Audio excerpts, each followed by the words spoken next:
วันที่ 12 มิถุนายน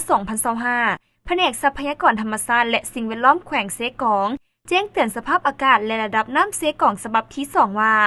ความกดดันอากาศต่ำหรือห้องฝนได้พาดผ่านทั่วทุกภาคของประเทศลาวปองเข้าสู่ลมพายุหมุนเขตฮ้อนวูทิปหัวที่ 1 ประจำปี 2025ปัจจุบันกำลังเคลื่อนที่อยู่เขตทะเลจีนใต้ตอนกลางและคาดว่าพายุหัวนี้จะเคลื่อนที่มาฝั่งของประเทศเวียดนามสมทบกับลมมรสุมตะวันตกเฉียงใต้ที่มีกำลังแรงพัดปกคลุมซึ่งเจียนให้มีฝนตกฟ้าห้องฟ้าเหลื่อมในระดับปานกลางหายแห้งอยู่ทั่วไปของแขวงเซกองในระหว่างวันที่ 12 หาวันที่ 16 มิถุนายน 2025ระดับน้ำเซกองและบรรดาสาขาต่างๆจะมีปริมาณเพิ่มขึ้นจากระดับปกติอย่างกระทันหันเนื่องจากว่าทั้งบริษัทหุ้นส่วนเขื่อนไฟฟ้าน้ำตกภาคกลางอาเลื่อยประเทศสสเวียดนามได้ปล่อยน้ำออกจากอ่างเก็บน้ำของเขื่อนไฟฟ้าในเวลา 12 โมงของวันที่ 12 มิถุนายน 2025ปริมาณน้ำที่ปล่อยมาแม่น 3,000 เมตรก้อนต่อวินาทีและสมทบกับปริมาณน้ำฝนที่ตกในระดับปานกลางหายแห้งอยู่ทั่วทุกภาคของแขวง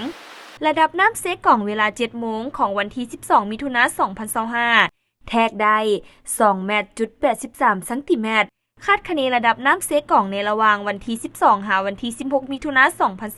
2025จะมีปริมาณสูงขึ้นถึง8 เมตรจุด50 เซนติเมตรหา9 เมตรจุด50 เซนติเมตรระดับน้ำเขตเตือนภัย17 เมตรจุด50 เซนติเมตรเขตอันตราย18 เมตรจุด50 เซนติเมตรดังนั้นจึงขอแจ้งเตือนถึงอำนาจการปกครองและองค์การจัดตั้งทุกภาคส่วนอ้อมข้างแขวงและ4ตัวเมืองตลอดฮอดพอค้าเซ้าขายหัวหน่วยธุรกิจทุกภาคส่วนและพ่อแม่ประชาชนบรรดาเผ่า